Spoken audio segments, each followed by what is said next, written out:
ముందు క్లాసులో మనం గుణింతాలు అంటే ఏమిటి, గుణింతాలు ఎలా ఏర్పడి గుణింత రూపం అనేది ఏ విధంగా వస్తుంది అన్న దాని గురించి నేర్చుకున్నాం. అలాగే కొన్ని గుణింతాలు కూడా నేర్చుకోవడం జరిగిందమ్మా. ఆ గుణింతం వరకు మనం నేర్చుకున్నాము. అయితే ఇప్పుడు మనం అలా గుణింతం వరకు నేర్చుకున్నాం. ఈరోజు అక్షాగుణింతం వరకు అక్షాగుణింతాన్ని నేర్చుకున్నాం. ఓకేనమ్మా. అక్షాగుణింతం ఏ విధంగా ఏర్పడింది, అక్షాగుణింతాన్ని ఏ విధంగా చదవాలి అన్న దాని గురించి నేర్చుకున్నాం. అయితే అక్ష అనేది వర్ణమాల నుంచి వర్ణమాల కౌంటింగ్ నుంచి తొలగించబడింది, కానీ మనకి గుణింత రూపం అనేది అక్షాగుణింతం అనేది ఉంది. ఎందుకంటే అక్షాగుణింతం మనకి పదాలు ఉన్నాయి కాబట్టి అక్షాగుణింతాన్ని రాసుకోవడం జరిగిందమ్మా. అయితే ఇప్పుడు గుణింతం అనేది ఎలా ఏర్పడిందని చెప్పుకున్నాము. అచ్చుల యొక్క గుర్తులు హల్లుల మీదకి వచ్చి చేరినప్పుడు గుణింత రూపం అనేది ఏర్పడుతుందని చెప్పుకున్నాం. అంటే అచ్చుల యొక్క గుర్తులు గుణింతాలు అంటే గుణింతాల యొక్క గుర్తులు ఏ హల్లు మీద అయితే వచ్చి చేరుతాయో ఆ హల్లు యొక్క గుణింతం ఏర్పడుతుందని చెప్పుకున్నాం. ఆ విధంగా మనకి గుణింతాలు అనేవి ఏర్పడినాయమ్మా. అయితే ఈరోజు మనం అక్షా గుణింతాన్ని ఏ విధంగా ఏర్పడిందో, ఏ విధంగా పలకాలో ఈరోజు మనం నేర్చుకున్నాం. ఓకేనమ్మా. అయితే అక్షర యొక్క మొదటి రూపం పొలితో మొదలవుతుంది. అక్షాకి పొల్లిస్తే ఇక్ష్, అక్షాకి పొల్లిస్తే ఇక్ష్. అక్ష అనే హల్లుకి ఆ అనే అచ్చు వచ్చి చేరితే ఆ యొక్క గుర్తు తలకట్టు. ఆ యొక్క గుర్తు ఏంటమ్మా, తలకట్టు. అంటే అక్షాకి తలకట్టిస్తే క్ష, అక్షాకి తలకట్టిస్తే క్ష అవుతుంది. అక్షాకి తలకట్టిస్తే క్ష అవుతుంది. అక్షాకి పొల్లిస్తే ఇక్ష్. అక్ష అనే హల్లుకి ఆ అనే అచ్చు వచ్చి చేరితే ఆ యొక్క గుర్తు దీర్ఘం. ఆ యొక్క గుర్తు ఏంటమ్మా, దీర్ఘం. అక్షకి దీర్ఘం ఇస్తే క్ష అవుతుంది. అక్షకి దీర్ఘం ఇస్తే క్ష అవుతుంది. ఓకేనమ్మా. అలాగే అక్షకి పొల్లిస్తే ఇక్ష్. అక్ష అనే హల్లుకి ఈ అనే అచ్చు వచ్చి చేరితే ఈ యొక్క గుర్తు గుడి. ఈ యొక్క గుర్తు ఏంటమ్మా, గుడి. అంటే అక్షాకి గుడిస్తే క్షి, అక్షాకి గుడిస్తే క్షి అవుతుంది. అక్షాకి గుడిస్తే క్షి అవుతుంది. నెక్స్ట్ అక్షాకి పొల్లిస్తే ఇక్ష్. అక్ష అనే హల్లుకి ఈ అనే అచ్చు వచ్చి చేరితే ఈ యొక్క గుర్తు గుడి దీర్ఘం. ఈ యొక్క గుర్తు ఏంటమ్మా, గుడి దీర్ఘం. అంటే అక్షాకి గుడి దీర్ఘం ఇస్తే క్షీ అవుతుంది. అక్షాకి గుడి దీర్ఘం ఇస్తే క్షీ అవుతుంది. నెక్స్ట్ అక్షాకి పొల్లిస్తే ఇక్ష్. అక్ష అనే హల్లుకి ఊ అనే అచ్చు వచ్చి చేరితే ఊ యొక్క గుర్తు కొమ్ము. ఊ యొక్క గుర్తు ఏంటమ్మా, కొమ్ము. అంటే అక్షాకి కొమ్మిస్తే క్షు అవుతుంది. అక్షాకి కొమ్మిస్తే క్షు అవుతుంది. అక్షాకి పొల్లిస్తే ఇక్ష. అక్ష అనే హల్లుకి ఊ అనే అచ్చు వచ్చి చేరితే ఊ యొక్క గుర్తు కొమ్ము దీర్ఘం. ఊ యొక్క గుర్తు ఏంటమ్మా, కొమ్ము దీర్ఘం. అంటే అక్షాకి కొమ్ము దీర్ఘం ఇస్తే క్షు అవుతుంది. అక్షాకి కొమ్ము దీర్ఘం ఇస్తే క్షు అవుతుంది. నెక్స్ట్ అక్షాకి పొల్లిస్తే క్ష. అక్ష అనే హల్లుకి అరు అనే అచ్చు వచ్చి చేరితే అరు యొక్క గుర్తు రుత్వం. అరు యొక్క గుర్తు ఏంటమ్మా, రుత్వం. అంటే అక్షాకి రుత్వం ఇస్తే క్షృ అవుతుంది. అక్షాకి రుత్వం ఇస్తే క్షృ అవుతుంది. అక్షాకి పొల్లిస్తే ఇక్ష్. అక్ష అనే హల్లుకి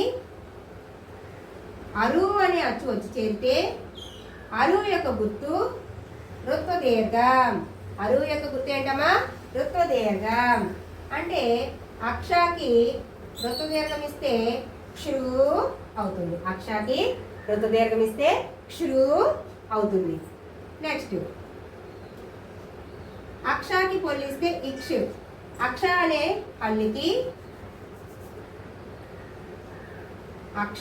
హల్లుకి ఏ అనే అచ్చు వచ్చి చేరితే ఏ యొక్క గుర్తు యత్వం. ఏ యొక్క గుర్తు ఏంటమ్మా, యత్వం. అంటే అక్షాకి ఏత్వం ఇస్తే క్షే అవుతుంది. అక్షాకి ఏత్వం ఇస్తే క్షే అవుతుంది. నెక్స్ట్ అక్షాకి పోలిస్తే ఇక్ష. అక్ష అనే హల్లుకి ఏ అనే అచ్చు వచ్చి చేరితే ఏ యొక్క గుర్తు ఏత్వం లేదా ఏత్వ దీర్ఘం. అంటే అక్షాకి ఏత్వం ఇస్తే క్షే అవుతుంది. అక్షాకి ఏత్వం ఇస్తే క్షే అవుతుంది. అక్షాకి పోలిస్తే ఇక్ష. అక్ష అనే హల్లుకి ఐ అనే అచ్చు వచ్చి చేరితే ఐ యొక్క గుర్తు ఐత్వం. ఐ యొక్క గుర్తు ఏంటమ్మా? ఐత్వం. అంటే అక్షాకి ఐత్వం ఇస్తే క్షై అవుతుంది. అక్షాకి ఐత్వం ఇస్తే క్షై అవుతుంది. అక్షాకి పోలిస్తే ఇక్ష. అక్ష అనే హల్లుకి ఓ అనే అచ్చు వచ్చి చేరితే ఓ యొక్క గుర్తు ఓత్వం. ఓ యొక్క గుర్తు ఓత్వం. అంటే అక్షాకి ఓత్వం ఇస్తే క్షో.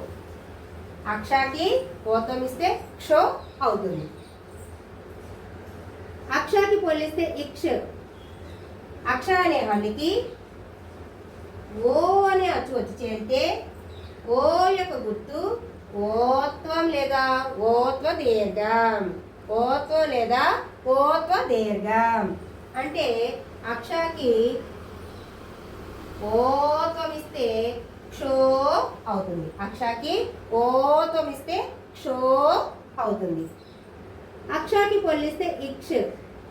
అక్ష అనే హల్లుకి ఔ అనే అచ్చు వచ్చి చేరితే ఔ యొక్క గుర్తు ఔత్వం. ఔ యొక్క గుర్తు ఏంటమ్మా? ఔత్వం. అంటే అక్షాకి ఔత్వం ఇస్తే క్షౌ అవుతుంది. అక్షాకి ఔత్వం ఇస్తే క్షౌ అవుతుంది. నెక్స్ట్ అక్షాకి పోలిస్తే ఇక్ష. అక్ష అనే హల్లుకి అమ్ అనే అక్షరం వచ్చి చేరితే అమ్ యొక్క గుర్తు సున్నా. అమ్ యొక్క గుర్తు ఏంటమ్మా? సున్నా. అంటే అక్షాకి సున్నా పడితే క్షం. అక్షాకి సున్నా పడితే క్షం అవుతుంది. నెక్స్ట్ అక్షాకి పోలిస్తే ఇక్ష.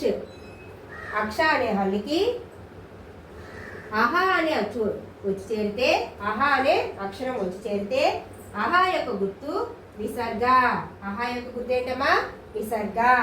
అంటే అక్షాకి విసర్గ ఇస్తే క్షహ. అక్షాకి విసర్గ ఇస్తే క్షహ అవుతుంది. చూసారు ఇప్పుడు అక్ష అనే హల్లుకి గుణింతం గుర్తులు చేర్చడం వల్ల అక్ష గుణింతం అనేది ఏర్పడింది. అక్ష యొక్క గుణింతం అనేది ఏర్పడడం జరిగింది. ఏ విధంగా ఏర్పడిందమ్మా? అక్ష అనే హల్లు మీద అచ్చుల యొక్క గుర్తులు గుణింతం గుర్తులు చేరడం వల్ల అక్ష గుణింతం అనేది ఏర్పడడం జరిగింది. ఓకేనమ్మా? ఇక్కడ మనకి ప్లేస్ చాలడం లేదని చెప్పేసి నేను ఈ విధంగా రాశాను. ఓకేనా? ఇప్పుడు మనం అక్ష గుణింతం ఏ విధంగా పలకాలన్న దాని గురించి నేర్చుకుందాం. చూడండి. అక్షాకి తలకట్టిస్తే క్ష. అక్షాకి దీర్ఘం ఇస్తే క్ష. అక్షాకి గుడిస్తే క్షి. అక్షాకి గుడి దీర్ఘం ఇస్తే క్షి. అక్షాకి కొమ్మిస్తే క్షు. అక్షాకి కొమ్ము దీర్ఘం ఇస్తే క్షు. అక్షాకి ఋతువం ఇస్తే క్షు. అక్షాకి ఋత్వ దీర్ఘం ఇస్తే క్షు. అక్షాకి ఏత్వం ఇస్తే క్షే. అక్షాకి ఏత్వం ఇస్తే క్షే. అక్షాకి ఐత్వం ఇస్తే క్షై. అక్షాకి ఓత్వం ఇస్తే క్షో. అక్షాకి ఓత్వం ఇస్తే క్షో. అక్షాకి ఔత్వం ఇస్తే క్షౌ. అక్షాకి సున్నా పడితే క్షం. అక్షాకి విసర్గ ఇస్తే క్షహ. ఈ విధంగా అక్షాగుణింతాన్ని పలకాలమ్మా. అయితే మనం ఈరోజు అక్షాగుణింతం నేర్చుకున్నాం కదా. అయితే మీకు ఈ వీడియో నచ్చినట్లయితే లైక్ చేయండి, షేర్ చేయండి, అలాగే మర్చిపోకుండా సబ్స్క్రైబ్ చేయండి. మరిన్ని వీడియోల కోసం బెల్ సింబల్ని యాక్టివేట్ చేసుకోండి.